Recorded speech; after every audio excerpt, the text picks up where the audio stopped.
ఇంకేమొద్దండి, మీరేం చెప్పినా నేను వినదలుచుకోవట్లేదు. అసలు మీకు నాకు మధ్య ఈ వాదన కూడా అనవసరం. అది కాదు, ఒక్కసారి నేను చెప్పి తిను.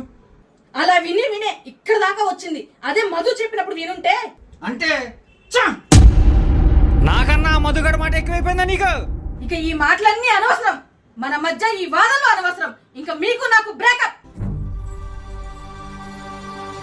మధు, ఇక నాకు శేషుకి ఎటువంటి సంబంధం లేదు. ఆడికి నాకు బ్రేకప్. నిజమా?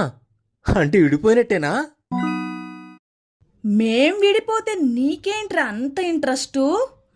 అంటే కొంప తీసి నీకు నా మీదేమన్నా? చిచ్చి. మరి మరే నాకు శేషు అంటే ఇష్టం.